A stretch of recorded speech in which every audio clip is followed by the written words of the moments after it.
세계 곳곳의 주요 소식을 살펴보는 시간입니다. 미국과 유럽 등 서구권에서 큰 파문을 일으켰던 가톨릭교회 성직자들의 아동 성추행 문제가 일본에서도 불거졌습니다. 일본 마이니치 신문에 따르면 일본 가톨릭주교 협의회는 일본 16개 교구에서 발생한 아동 성추행 문제를 조사하기로 결정했습니다. 주교협의회는 또 2002년과 2012년 진행된 설문조사에서 신고된 최소 5건의 아동 성추행 피해 의혹을 검증하기로 했습니다.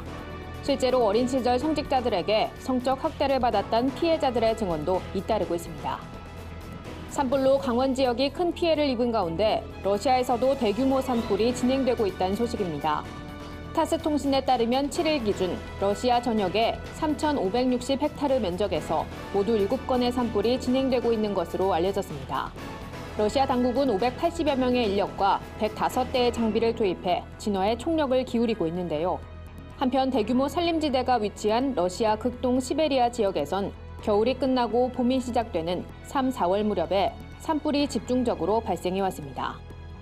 한진그룹 조양호 회장의 별세와 관련해 외신들도 일제히 한진그룹의 향후 행보에 주목하고 있습니다.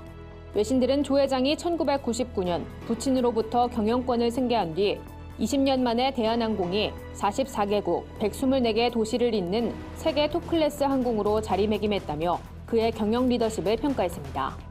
하지만 2014년 큰딸 조연아 씨의 땅콩 회항 사건을 비롯해 부인 이명희 씨의 갑질 논란이 불거지며 그의 리더십에 오점을 남겼다며 관련 사건을 상세히 전하기도 했습니다. 폴란드 교사들이 임금 인상을 요구하며 무기한 파업에 돌입했습니다. 교원 노조 측과 정부가 임금 인상안을 두고 협상을 벌였으나 결렬되자 파업에 돌입한 겁니다. 폴란드 교육부는 전국 학교의 파업 참가율이 48.5%라고 밝혔는데요. 그러나 일부 지역은 참가율이 이를 훨씬 웃도는 것으로 나타났습니다.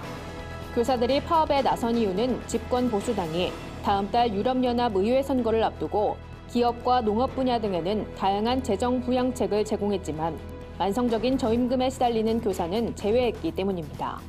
교원 노조 측은 한화 약 30만 원의 임금 인상과 봉급 체계를 개선해달라고 요구하고 있습니다.